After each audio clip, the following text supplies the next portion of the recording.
Okay, guys, so before you start, please make sure that you printed out the guided notes for dynamics.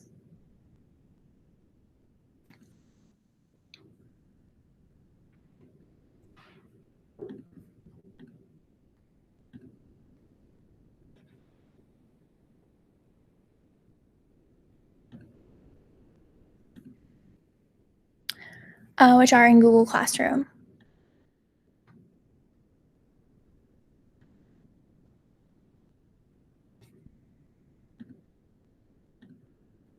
Okay, so let's get started.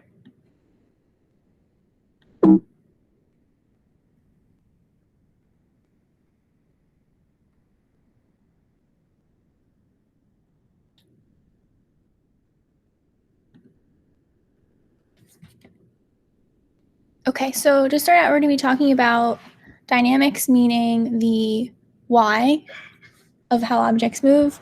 Right? Kinematics is explaining how objects move. Dynamics explains why those objects move or that system moves in a particular way. So we're going to be defining and reestablishing Newton's 3 laws of motion.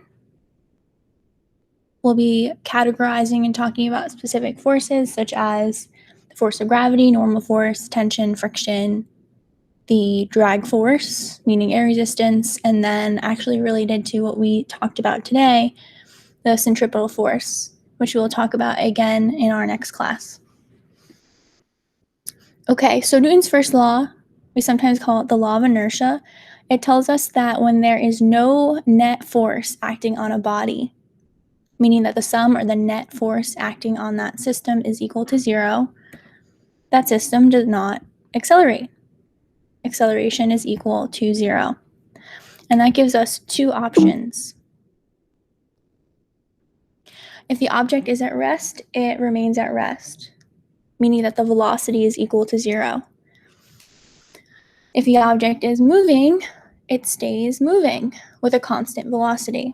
So when acceleration is 0, we have two options. Velocity itself is either 0, or velocity is some constant value and remains that value throughout the entire path of motion.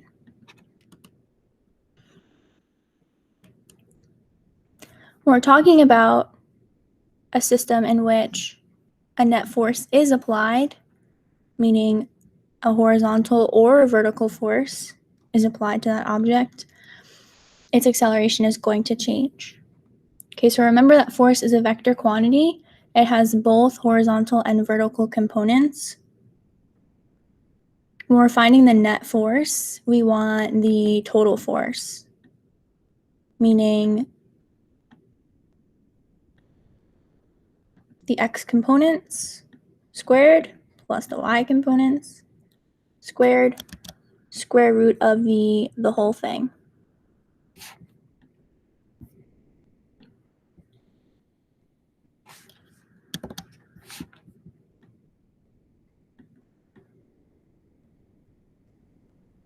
Okay, so the net force, again, is the combination of the x component and the y component of that force, which can be at an angle from the horizontal, or the magnitude could be strictly horizontal or strictly vertical. Okay, if there's no net force in the x direction, the acceleration in the x is 0. If there's no if there's no net force in the y direction, acceleration in the y would be equal to 0.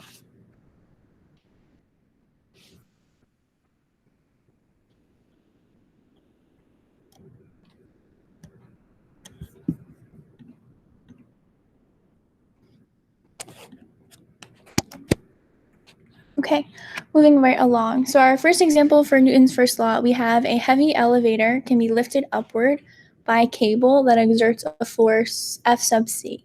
Okay, so F sub c is going to represent our tension force here. If the cable is currently lifting, if the elevator is currently lifting, if the cable is currently lifting the elevator upward, with a constant velocity of 5 meters per second, how does the magnitude of the force from the cable compare to the magnitude of the force of gravity? Okay, so if the object is moving up at a constant velocity, that means that velocity remains the same throughout the entire path of motion, which would mean that the acceleration rate, specifically in the y direction here, is equal to 0. So if the acceleration is equal to 0, the net force in the y direction must also be equal to 0. Okay, if we label what forces are acting on our elevator shaft, we have the force due to the cable and the force of gravity. If the net force is equal to 0, that means that the force due to the cable, which points up for positive, minus the force due to gravity or the weight of the object, which points down for negative, must be equal to 0. So these two forces must be equal to each other for the object to have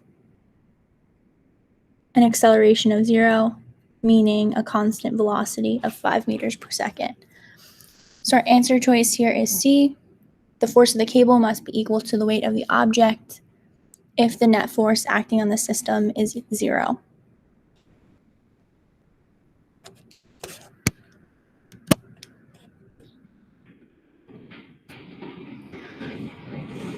As mentioned before, we sometimes call the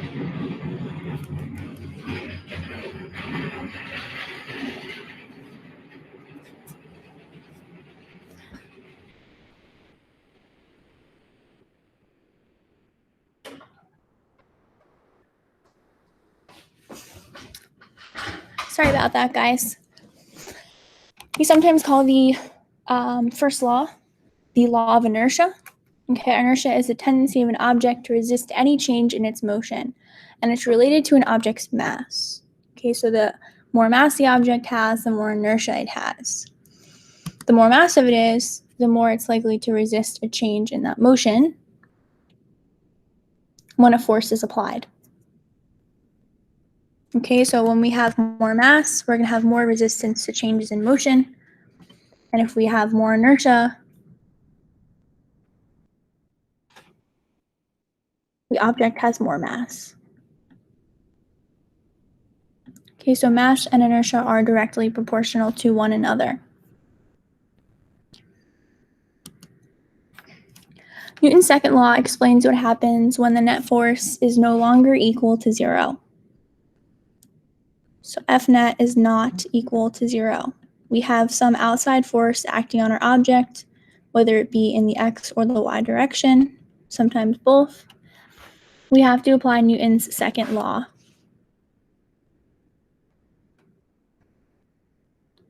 So when this net force is acting on an object, that object is going to accelerate. On the AP exam formula sheet, instead of having the equation written as F equals ma, the more classical version of that equation is shown. Okay, it shows that A is equal to the sum of the forces, or the net force, divided by the mass.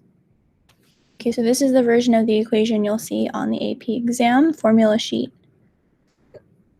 Really what that tells us is that if there is a net force acting on an object, we can determine the acceleration of that object by dividing the net force by the mass of the object to determine its acceleration rate. Acceleration rate is going to be directly proportional to that net force, inversely proportional to its mass.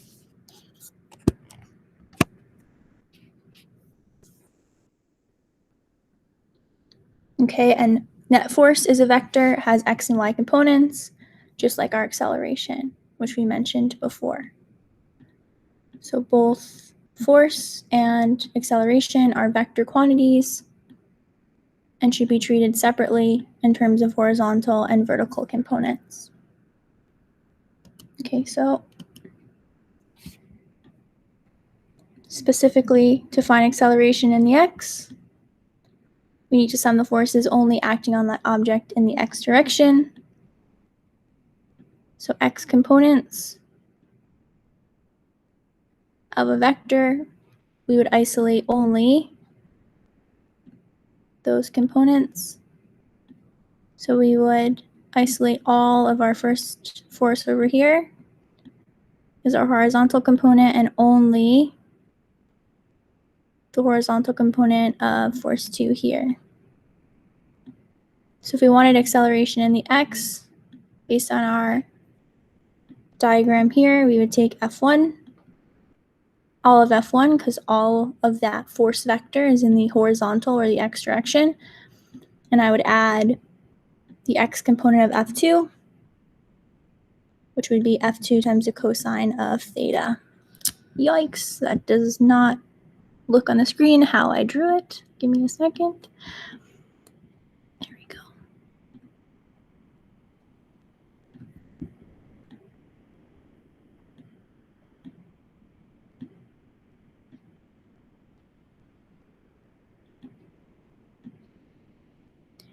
So again, to find the x component of that force, we would take F2 and multiply by the cosine of theta. So that's a review of vectors. Versus the y component, if we're looking for the y component, the y component of that force would be the magnitude of that force, which is F2 times the sine of theta. Your calculator should be in degree mode. Okay, so over here, we would have no y component of F1. We'd have only a y component of F2. And we divide it by the mass to find the y component of the acceleration.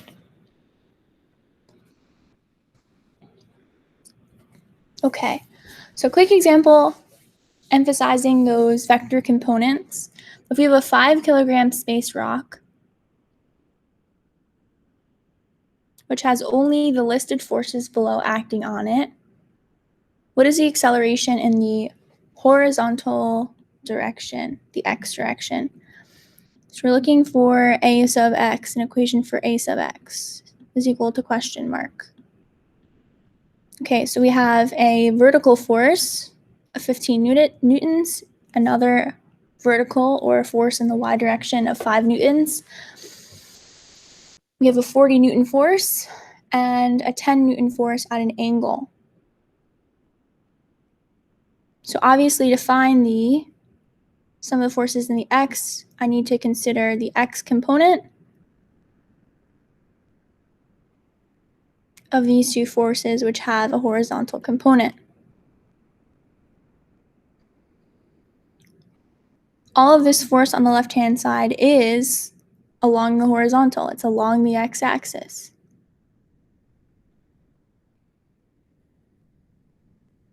My 10 Newton force here is at an angle of 30 degrees, so it's going to have an x and a y component. To figure out the horizontal acceleration, we're going to isolate the x component. So you sum those forces in the x direction, we'll get 10 times the cosine of 30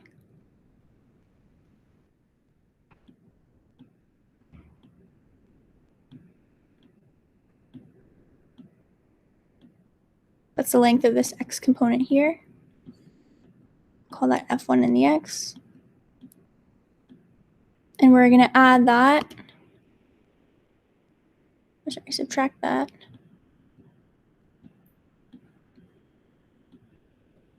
With vector F2. So F2 points to the left, so the x component is negative. The x component of F1 points to the right, so that x component is positive.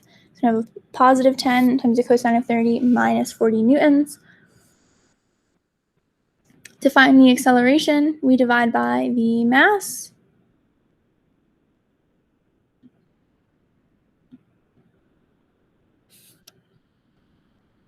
Oh, sorry.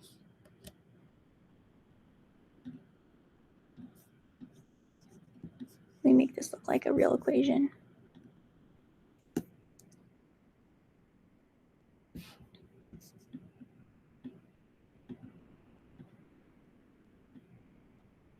Okay, so we have F equals ma.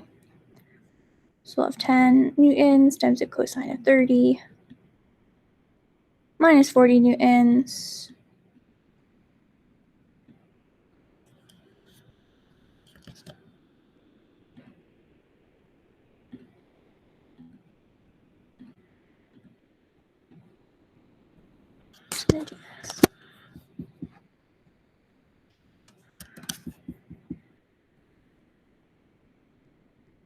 is equal to 5 kilograms times the acceleration in the x direction.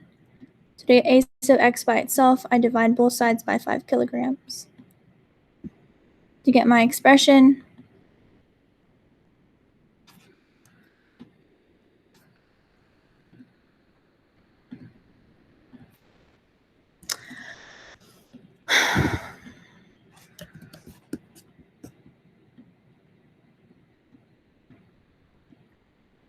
ten newtons times the cosine of 30 minus 40 newtons divided by 5. So our answer choice here would be A.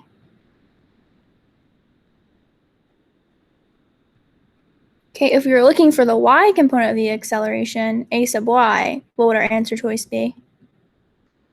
So if you wanted an expression for a sub y, ignoring these a x's here, which one of these would be our proper answer, or maybe possibly close?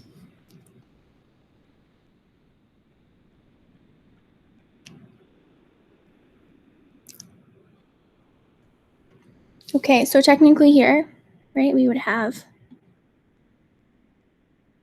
10 newtons times the sine of 30 is the y component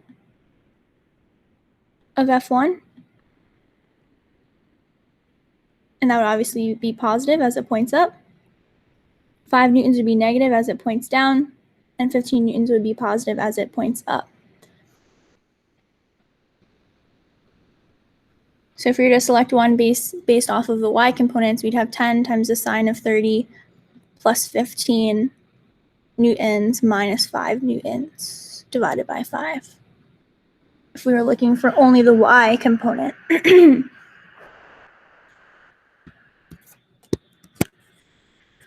Okay, moving right along. Newton's third law. Okay, so Newton's third law, historically the most misunderstood, demonstrates that any two objects that are in contact with one another exert equal forces in opposite directions on that neighboring object. Classically, in a textbook, you'll see it written as, for every force exerted by one object on another, there is an equal force in magnitude but opposite in direction, exerted back by that second object on the first object. Okay, or equal and opposite reaction forces. So specifically, if object A and object B collide with one another,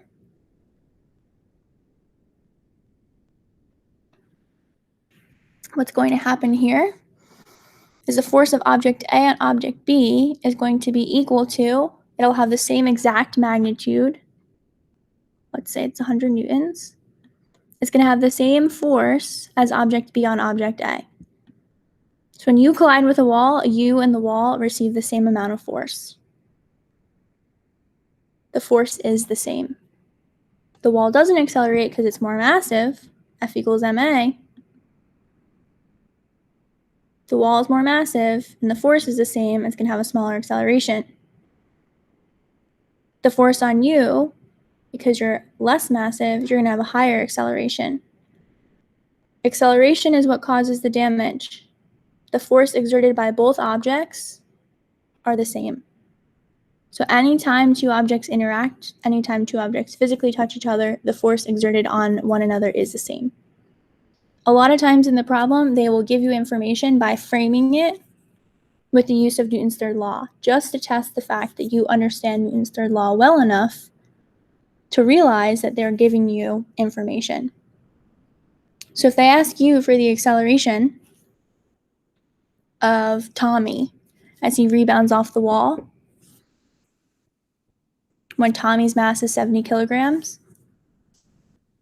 And then they list that the wall received a force of 1,000 newtons during the collision. You would need to know that Tommy experiences also exactly 1,000 newtons of force in order to find that acceleration rate. Okay, so those forces, specifically we're talking about pulleys, right? The tension forces on either side of that pulley are exactly the same. They're equal to each other. We have two objects on a flat horizontal surface, and a force is applied to one of them. The internal force between object A and object B, the force of object A on object B is still equal to the force of object B on object A, just in the opposite direction. So the force experienced by both of these objects will be exactly the same.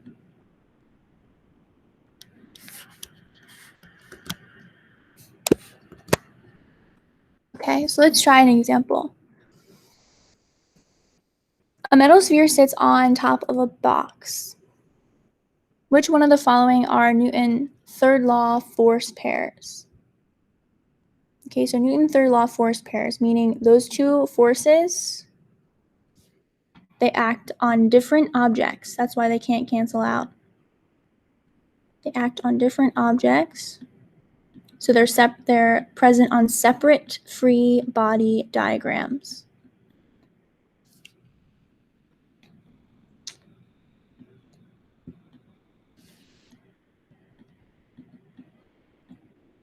Okay, so to help out with this, right, you can draw a free body diagram for both objects. So considering the ball,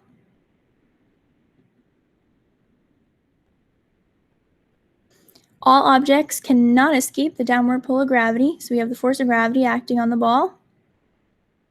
The ball is not accelerating, it's not moving downward. So we have the normal force, meaning the force of surface on an object, holding the ball up.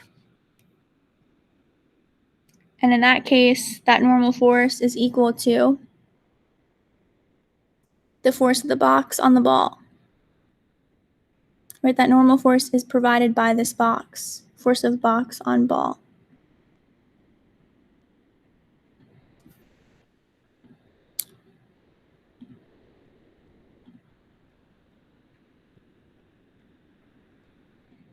If we take a look at the free body diagram for the box itself, we have the downward pull of gravity acting on the box. We have a normal force, meaning the table holding it up. So force of table on object. And then pushing down on it, we have the force of the ball on the box. So in the negative y direction, we have two forces, the force of the ball in the box and the downward pull of gravity. It's asking us for our Newton's third law force pair. So we want a pair of forces that have the same magnitude, meaning the same length, but act on different objects. Okay, so upward force on sphere from box, downward force on sphere from gravity.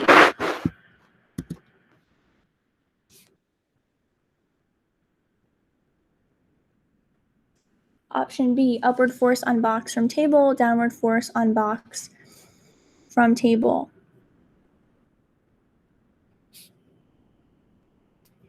Option C, upward force on sphere from box, downward force on table from box. Last option, upward force on box from table versus downward force on table from box.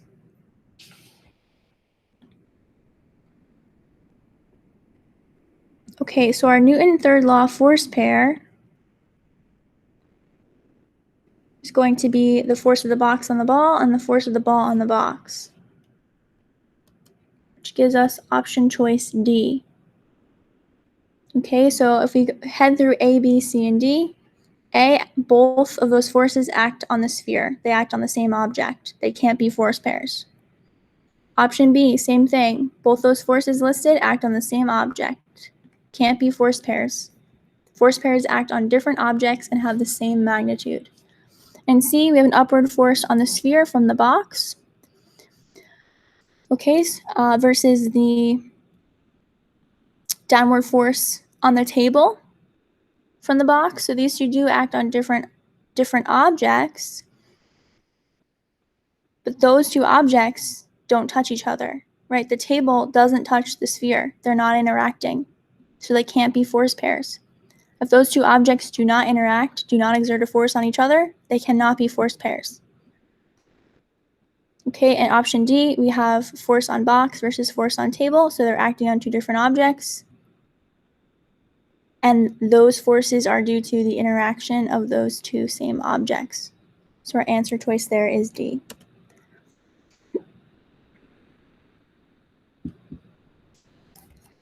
Just going to check to see if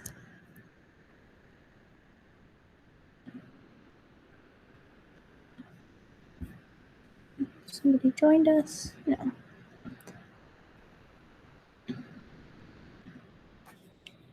Okay.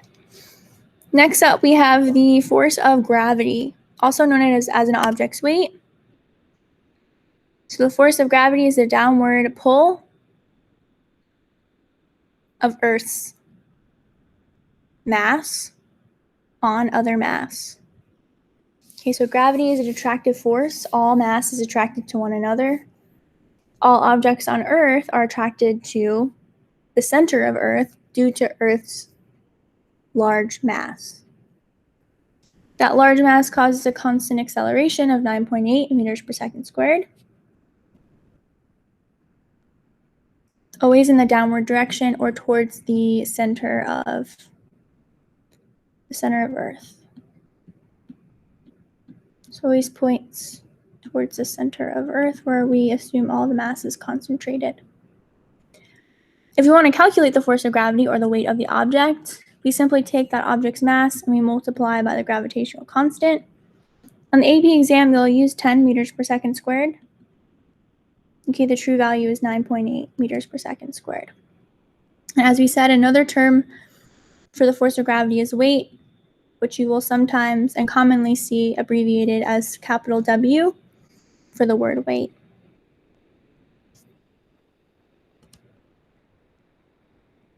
So these two equations here are interchangeable.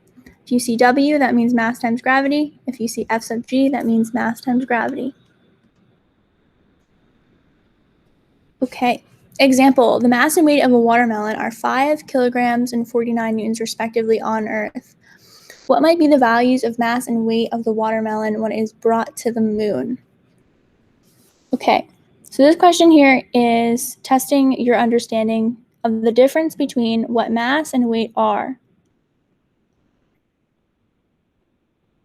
So weight, we know, is reliant on the downward pull of gravity, which on Earth is 9.8 meters per second. But on the moon, it's 1/6 of that, which ends up being about 1.62 meters per second squared.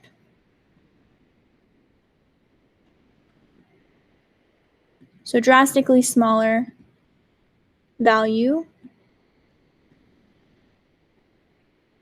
for acceleration due to gravity. Meaning that when you change locations, your weight will change. Weight is dependent on location. Mass does not change regardless of what location you move to.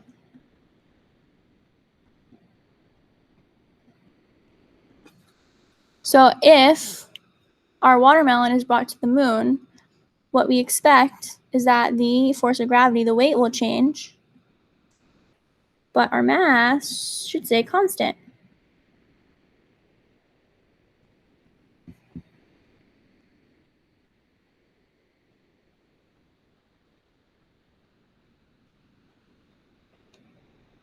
So based on our answer choices here, we can immediately eliminate B and C. Mass cannot change based on location. Weight will change based on location, so it cannot remain 49. So our answer choice is A. Mass does not change with location. Is the amount of matter that comprises an object, and that will not change. Okay, next type of force that we've talked about is called the normal force. We briefly mentioned it in the previous problem, but what a normal force is, it's basically the force due to a surface acting on an object, and it is always perpendicular to, meaning it creates a right angle with that surface.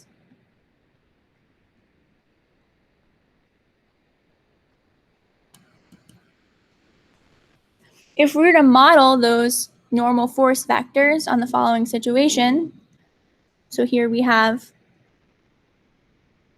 our box on a flat surface versus our box supported via a wall versus a box upside down versus a box supported via a wall on the left-hand side. The normal force, meaning the force of this outside perimeter on our box at these general locations, would be perpendicular to, meaning it creates a right angle with the surface itself and the direction of the force.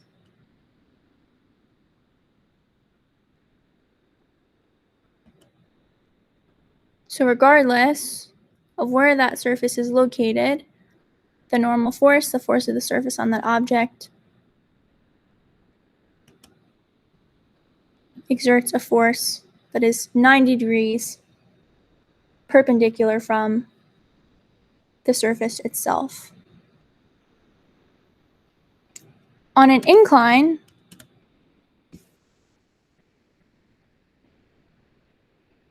that force is still at a 90-degree angle, but typically what we do on an incline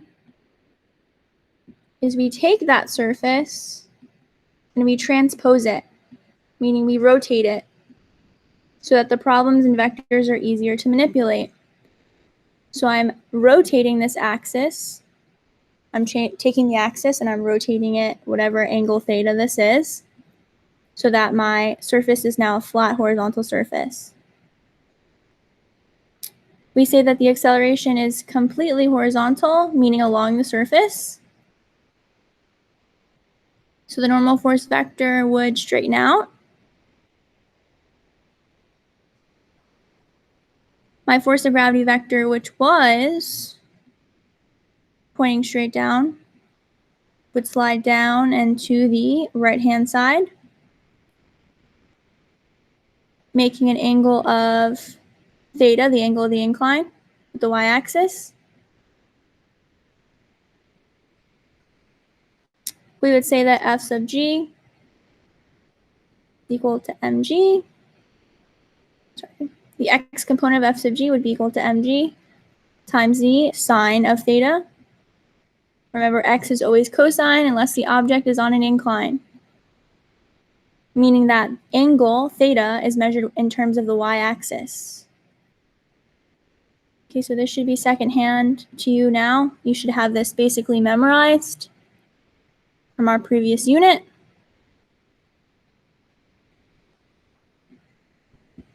Just be explicit here.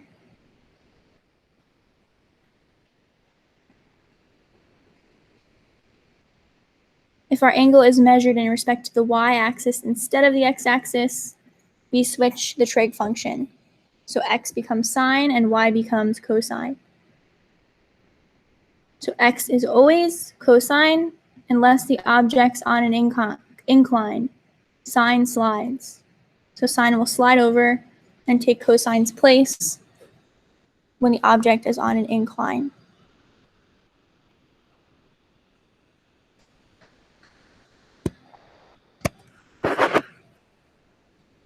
Okay, example. A person is pushing a stationary box of mass m against the ceiling with a force F at an angle of theta.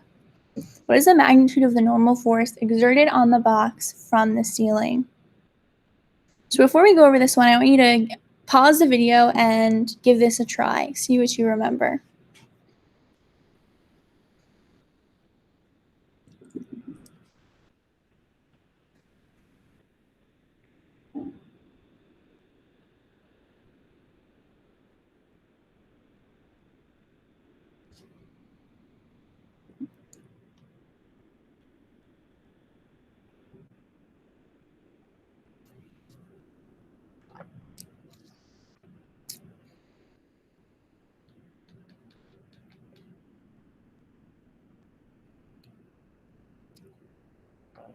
Okay, so here we have an object pinned to the ceiling.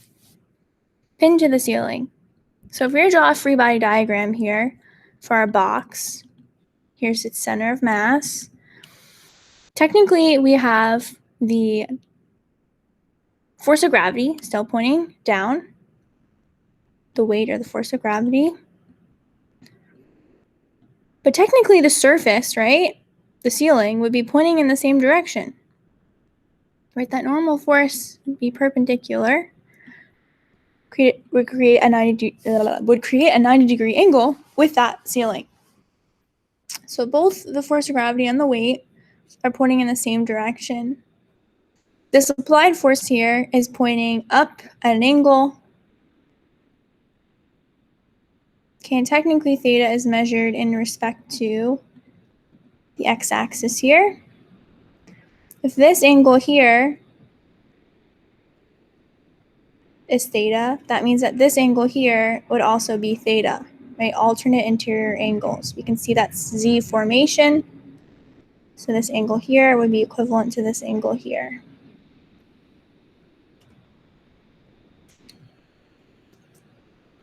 We're asked to find the magnitude of the normal force exerted on the box from the ceiling. So we want to figure out this magnitude here for N. To figure out that magnitude, if it's being held stationary, it means that the acceleration in both the x and the y direction must be 0. If acceleration is 0, the system is in equilibrium, meaning that the sum of the forces in both the x and in the y must be equal to 0. The net force is 0. So I need to consider all of the y components of the forces and set them equal to 0. So we need to take into account the y component of that applied force.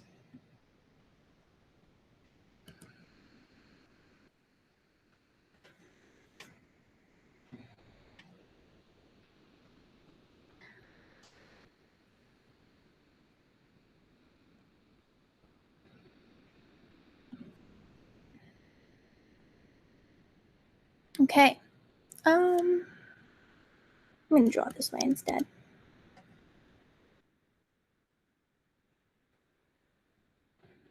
Yeah, that's fine. Okay, so you need to consider the y component.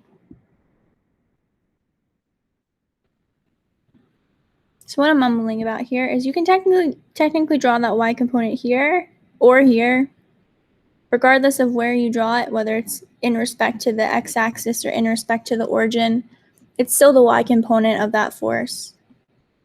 Because theta is measured in respect to the x, we can use sine of theta. Right? X is always cosine unless on an incline. So as long as the vector is measured in respect to the x-axis, then we can use the sine of theta to represent or determine the y variable there.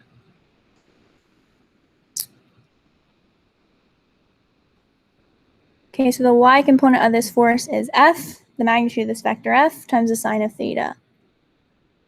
Okay, so considering that the net force is equal to 0, we'd have the negative weight or negative force of gravity, they're interchangeable, minus the normal force.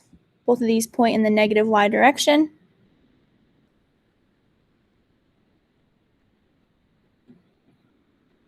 plus the magnitude of the force times the sine of the angle must be equal to 0. So we'd solve for normal force. We'd get that the magnitude of this vector times the sine of theta minus its weight would give us the force of the surface on the box. It's the force of the ceiling on the box. So our answer choice here, if you plug in the equation for weight is mass times gravity. So our equation here, our correct answer here would be answer choice C. Be the y component of that force minus the object's weight.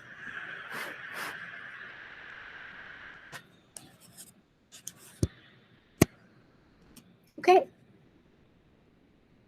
Next up, we have tension force. So tension is usually a pull. Okay, if an object is pulled via a cord, a rope, a string, we call or label that force a tension.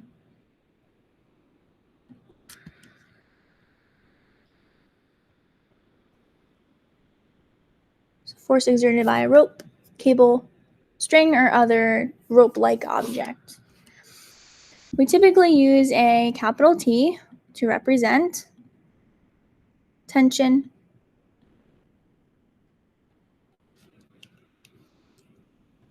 Let's say here that we have a box being pulled in 4 directions, right? Tension would be proportional or parallel to the direction in which it's pulled. If we have a big sphere that is suspended, meaning tied to, attached to 3 different supports, those strings, those cables would exert a tension on that supported object. Okay, so tensions can be at an angle with the horizontal, creating a force at an angle, or they can be strictly horizontal or strictly vertical. Okay, if the force is at an angle, we have to break those forces into x and y components. If the force isn't at an angle, then we can, based on looking at it, label it as an x component, a y component, an x component, or a y component, depending on its orientation. Okay, as we said before, tension is always a pulling force. Yikes. Okay, so I accidentally gave you the answer there.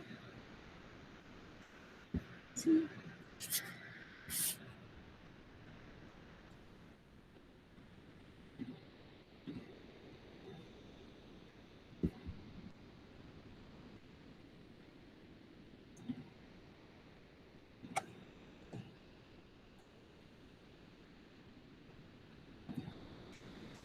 So this question should look familiar to you. It's actually on your force test, and it was also a homework question from the force the dynamics unit. Okay, so we have 2 ropes that hold a stationary box. Those ropes are basically attached to supports or beams. Could be the ceiling, could be a wall. How do the magnitude of the tensions of the 2 ropes seen in the diagram compare? Okay, so we can see here that tension 1 is completely strictly horizontal. It points straight to the left. There is no angle, theta, so that angle is 180 degrees. Okay, so we know that T1 has only a horizontal component. There is no angle. T2 is at an angle with the horizontal. So there's going to be both an x and a y component to T2. To compare these magnitudes, we have to consider these components. Okay, so again, we can draw this y component over here as well. T2 sine theta. Okay, that is the y component of T2 and the x component of T2. So based on our free body diagram, right? In the x direction, we only have two forces. If the system is stationary, that means it's in static equilibrium. The sum of the forces in both the x and the y must be equal to 0. So that would mean that the x component of T2 must be equal to the entire tension 1, right? The magnitude of tension 1 must be equal to the x component, so part of, a piece of T2. Okay, we get that by summing the forces in the x direction. The net force in the x must be equal to 0. T1 points to the left, so it's going to be negative. The x component of T2 points to the right, so it's going to be positive. So T1 is equal to a component of, a part of, a piece of T2.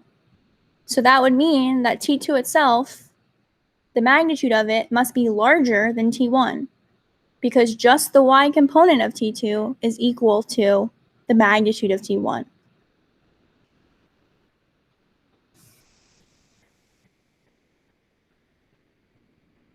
Okay? So just a synonym here, right? If you wanted to figure out who ate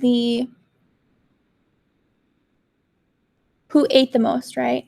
Who's the biggest eater? If you can eat an entire pizza,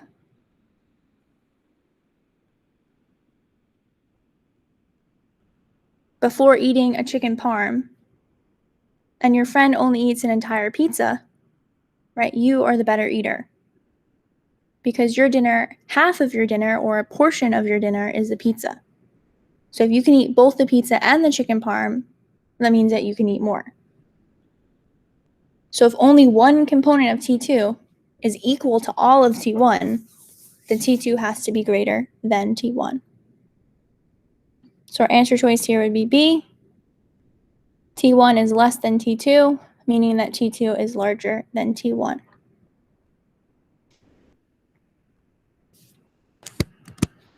Okay.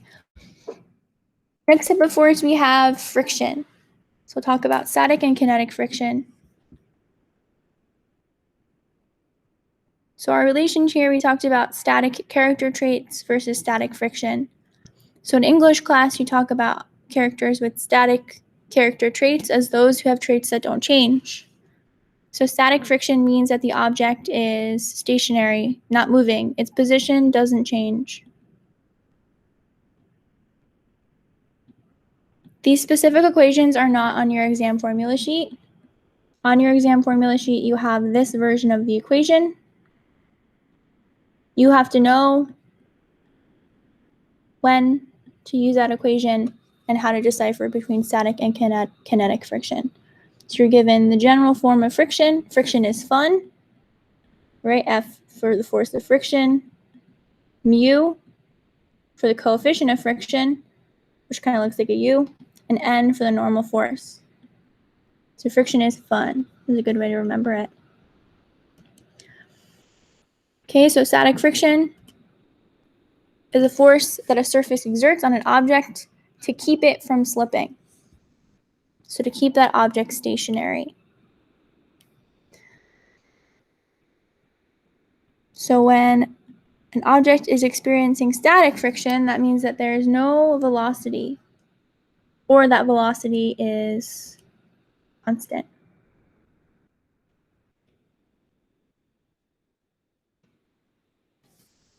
Okay, so in the case that velocity is 0, the force of friction is equal to whatever applied force is being applied to that object, because the sum of the forces are equal to 0. So when you sum F2 minus force of friction equals 0, that means that the force of friction, static friction, must be equal to that applied force. for the system to remain at rest.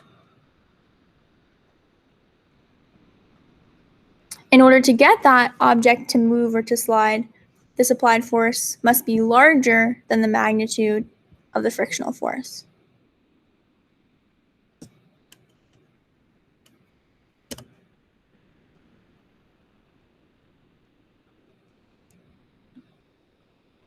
If our object is stationary, so it has not yet begun moving, but it just begins to slip, we have a special case. We call that maximum static friction. So the object just begins to slip, like our mu of the shoe lab. Our object just begins to slip. The static friction is equal to mu, the coefficient of friction, times the normal force. Remember, mu is a constant value. It does not change unless the material of the surface changes. Changing your mass does not affect mu at all. Mass and coefficient of friction do not rely on one another. Mu is determined by the roughness of the surface. We call it the roughness constant. The only way to change mu is to change the surface in which the object is acting, which will not happen within the confines of a question.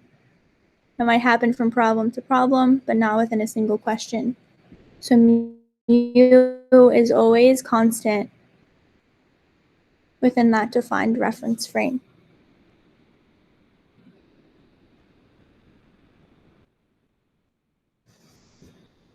I might need to plug in my computer. Give me a second.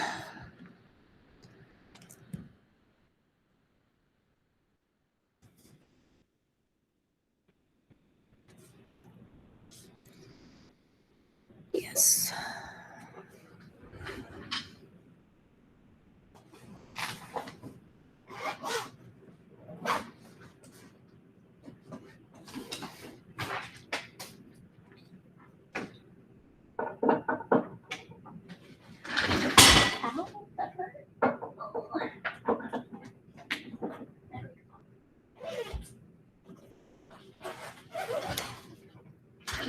So you guys could not just see that, but I just casually hit my head against the desk.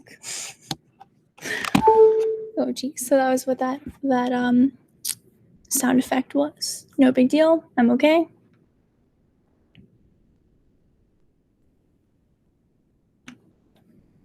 Okay, so moving right along. Okay, so static friction, again, system either just begins to slip or is considered stationary. So to find the force of static friction, we take the coefficient of friction and we multiply by the force of the surface on that object, the normal force. Which again, quick review, normal force on a flat horizontal surface is equal to the force of gravity. It's equal to the object's mass times gravity, which is m times g. So to find the force of the surface on an object, that surface supports the object's weight. So normal force is equal to the object's weight. If that object is on an incline,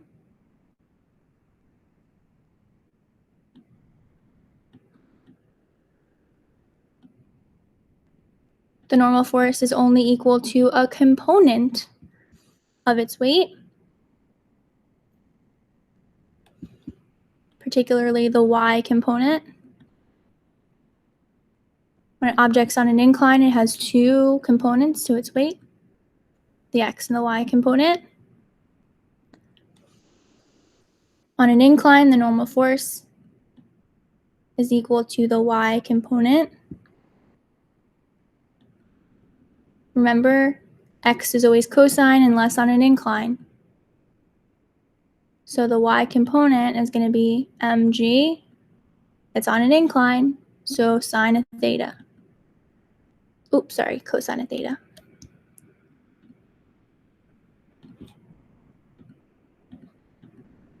There we go. So sine slides. So The y component is cosine, the x component is sine. So an object's on an incline, its normal force will be the weight of the object times the cosine of the angle of the incline. If an object's on a flat horizontal surface, the normal force will be mass times gravity. You're usually either given friction, in a problem, you are either given mu sub s and asked to find friction, or you are given friction and asked to find mu sub s. So if you are given mu from the problem, the roughness constant, you take that roughness constant and you multiply by the normal force. If it's on a flat horizontal surface, like in these images here, you would substitute in the equation for normal force on that surface, which would be mass times gravity. If it's on an incline, you substitute in the proper version of the equation. If the object is moving, it is said to have kinetic friction. Okay, kinetic meaning motion. Kinetic friction does not depend on the object's velocity. It does, however, depend on the roughness of the surface, the coefficient of kinetic friction, and it also relies on the force of that surface on the object, which we call the normal force.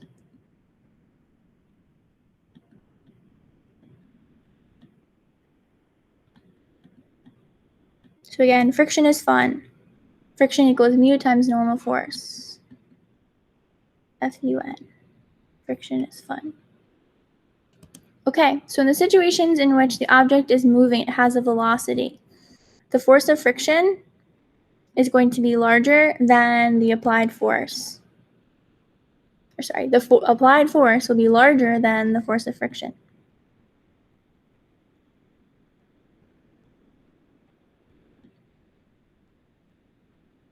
In order for the object to accelerate. So there must be a net force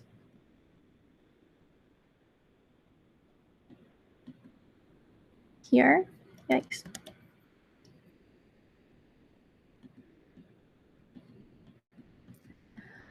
I'm going to back up a little bit. Let's start over here.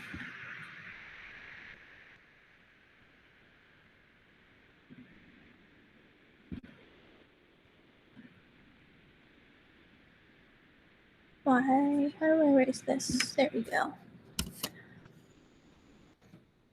Okay. Pen. Okay. So in this case, in our image here, in our first image, the object has velocity. Kinetic friction does not depend on velocity, but we consider an object to have kinetic friction if it's moving, so there must be velocity. If velocity is constant, which is what is shown in the first image on the left-hand side, if velocity is constant, what that means is that there is still no acceleration. So the object can have no acceleration, but still have kinetic friction, right? As long as it's moving, it can be moving at a constant velocity.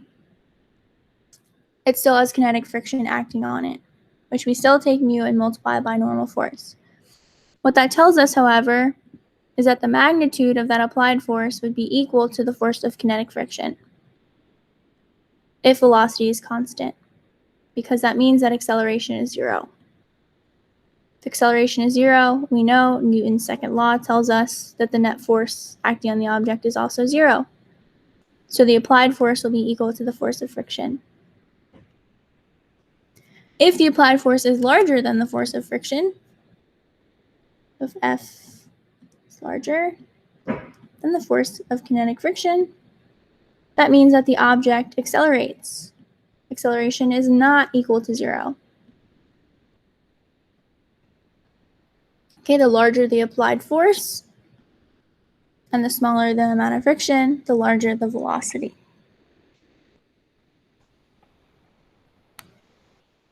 All right, so let's give one of these a try. So let's look at a few friction examples. So starting from rest, you push a refrigerator, M equals 180 kilograms. If you exert a horizontal force of 50 newtons on the refrigerator, what is the magnitude, just meaning the value, of the force of friction exerted on the refrigerator from the floor? And here they're giving you mu. They're telling you that the coefficient of static friction between the floor and the material of the refrigerator is 0.8. Okay, so the applied force on the refrigerator is 50 newtons.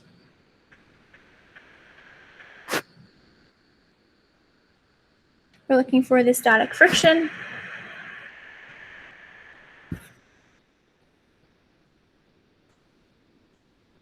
We know friction is fun. It's going to be mu times the normal force. This object is on a flat horizontal surface. So that means that the normal force is equal to the force of gravity.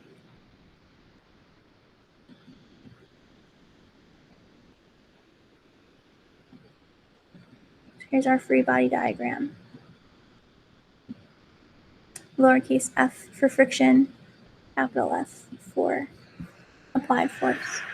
So to find that force of friction, we take mu, 0.8, we multiply by the mass of the object, which is 180 kilograms, times g on Earth, which is 9.8 meters per second squared.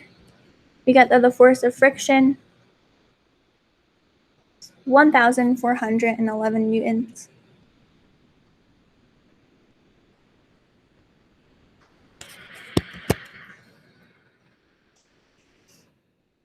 Okay. Last up, we have drag force, which we've only talked about conceptually.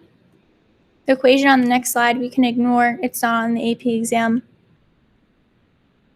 Okay, drag force or resistive force is any force, like air resistance, that opposes motion.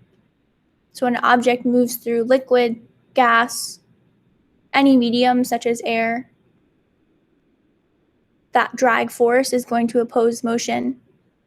Drag force, however, unlike friction, while it also opposes motion, drag force relies on the object's velocity, as well as its cross-sectional area, density, and some specific constant that's determined by the medium itself. So whether it's water, oil, or air that the object's moving through. Conceptually, what we talked about is in free fall, when there is air resistance,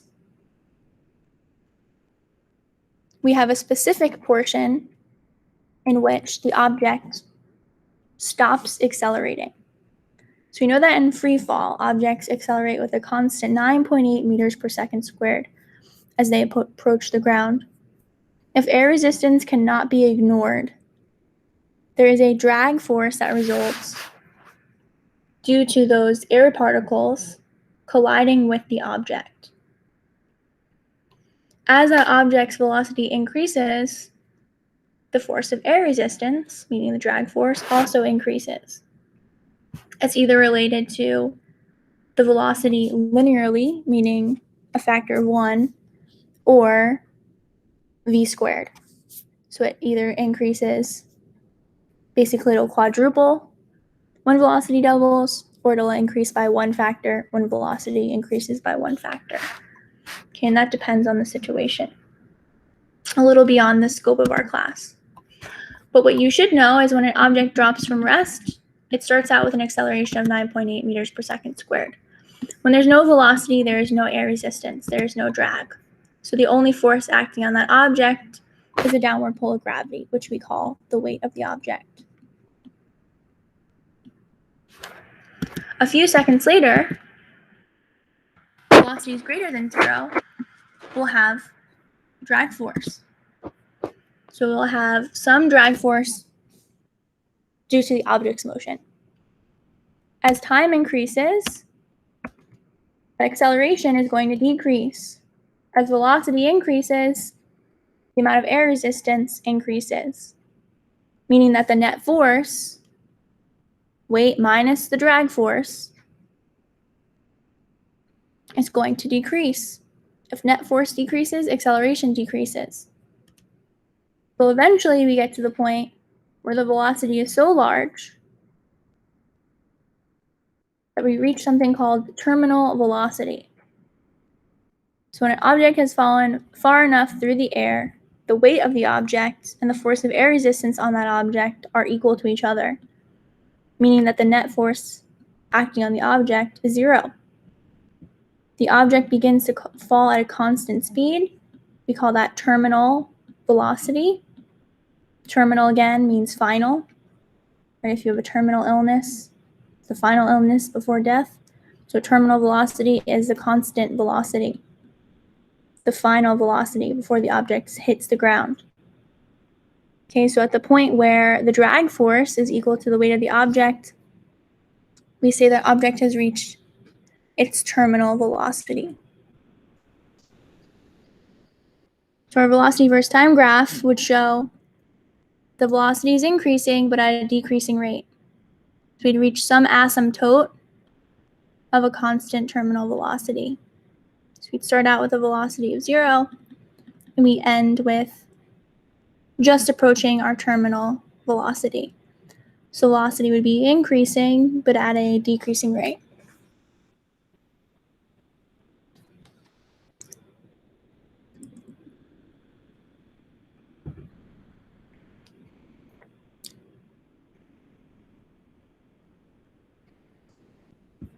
Okay. Last thing we're going to talk about today, which we're going to be also mentioning in class, is centripetal force. So centripetal force is a type of force. It's the force that causes objects to have uniform circular motion, which we define today as the constant velocity in which an object moves around a circular path.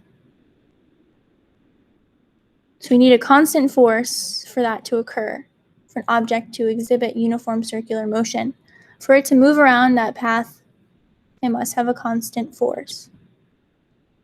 Okay, in some cases, that object will accelerate.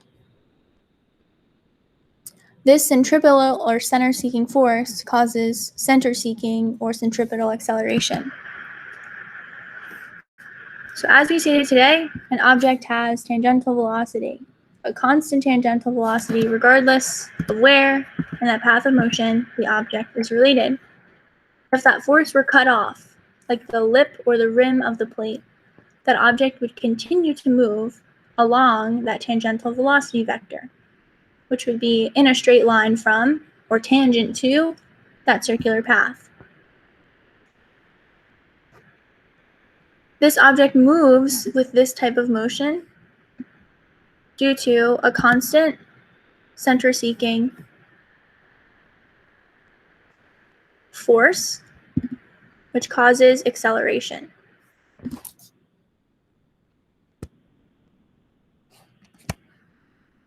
Okay, so this centripetal acceleration is due to a change in the object's direction. So although the velocity is constant, the tangential velocity is constant, at every portion of this object's motion, that constant vector, although the magnitude is the same, the direction will change. We know that acceleration is speeding up, slowing down, or changing direction. The object is not speeding up and it's not slowing down, but it is changing direction constantly.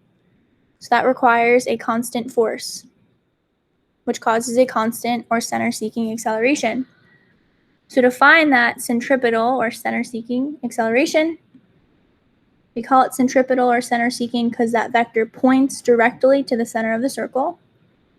We take that tangential velocity squared and we divide it by the radius of that circular path to find the acceleration that causes that object to change direction. That acceleration is produced by a center-seeking force. Okay, so this acceleration is due to a net centripetal force that acts on the particle. We know that a net force is equal to mass of an object times that acceleration rate. We know that the acceleration and the net force point in the same direction. So if the acceleration is center seeking, then the net force is center seeking. So our centripetal force is going to match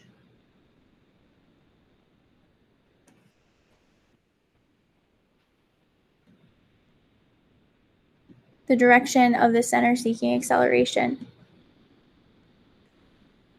Okay, we know that force is equal F times A, or M times A. So I'm going to plug in my equation for centripetal acceleration to find that center seeking or centripetal force, which is the force that causes objects to rotate around a circular path.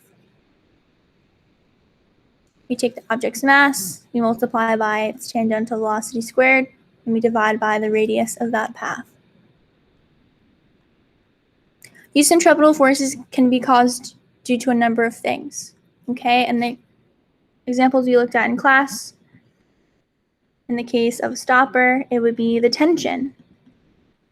This tension here is the center-seeking force that allows it to move in a circle. As soon as we cut that string, it's going to move out in a straight line, matching that tangential velocity. In terms of Earth rotating around the sun or the moon rotating around Earth, that center-seeking force is the downward pull of gravity. So no matter where the object is in that orbit, it continues moving at a constant velocity due to that net centripetal force, which in the case of an orbit would be the force of gravity. Okay, so the identity of that centripetal force, that force that causes rotation, changes depending on the context. But all centripetal forces cause circular motion. Let's try an example.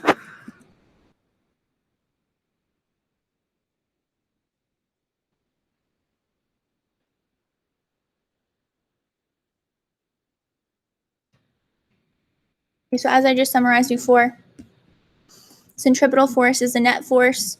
It's usually due to the force of gravity, which is true in an orbit. Tension, which is true when we're talking about a stopper attached to a string. On a roller coaster, it's usually due to normal force. It can, in some situations, like a record, say a penny is stuck on your record's rotating on the record player. What allows that object to move in that circular path would be friction. Centripetal force itself is not a force, it's a net force. So that force is comprised of the force of gravity, or tension, or a normal force, or friction. So we call that tension, if it causes rotation, we'd call it a centripetal force. If the force of gravity causes rotation, we'd call it a centripetal force. Okay, but centripetal force is not a force on its own. We use that term to describe a force that causes something to move in a circle. And it is not shown on a free body diagram.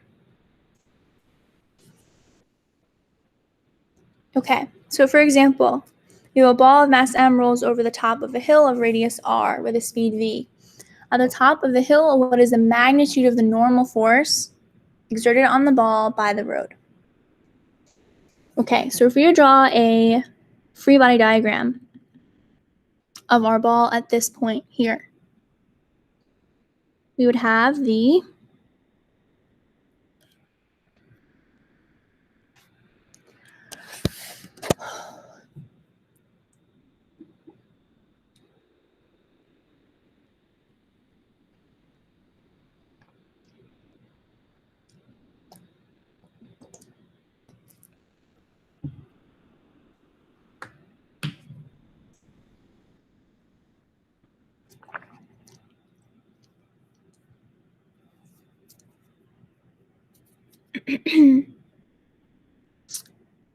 okay.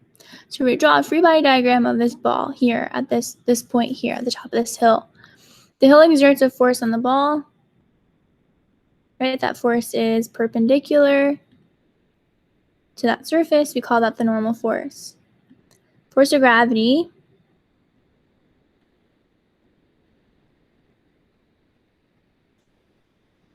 is going to pull down on that object. Okay, and we can't assume that anything else here is at work. If this ramp was not structured this way, the object would move in an entire circle. It would continue to rotate. Okay, this portion of the path has a curvature, just like a circle. And that radius, we'd say, is r. So our centripetal force is the force that points towards the center of a circle. And that is equal to mass times the centripetal, or the center-seeking acceleration, which we don't know. But we do know that mass times centripetal acceleration is going to be the tangential velocity squared, our constant velocity squared, divided by the radius. So we want to imagine here, right? If an object points towards the center of the circle, it's positive. If a force points away from the center of the circle, it is negative. So the force of gravity works towards keeping that object along the circular path.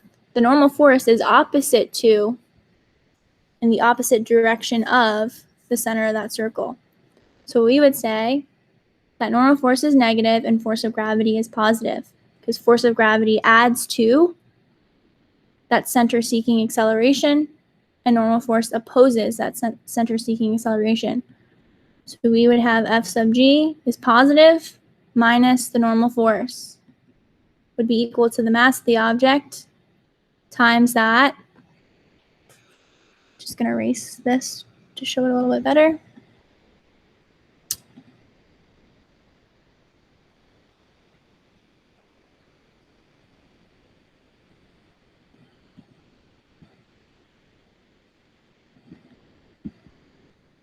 Oh, no.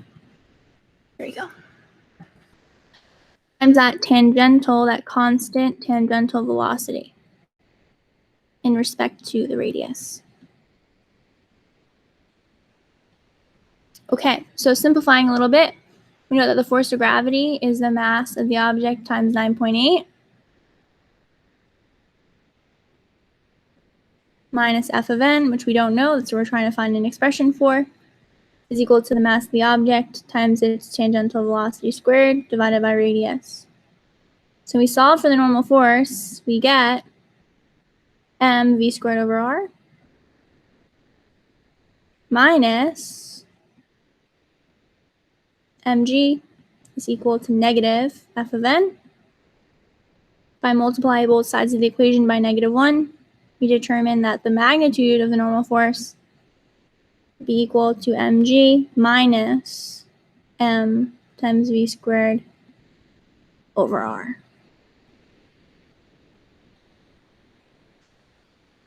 So our normal force here, expression for that in terms of tangential velocity and radius, would be answer choice B.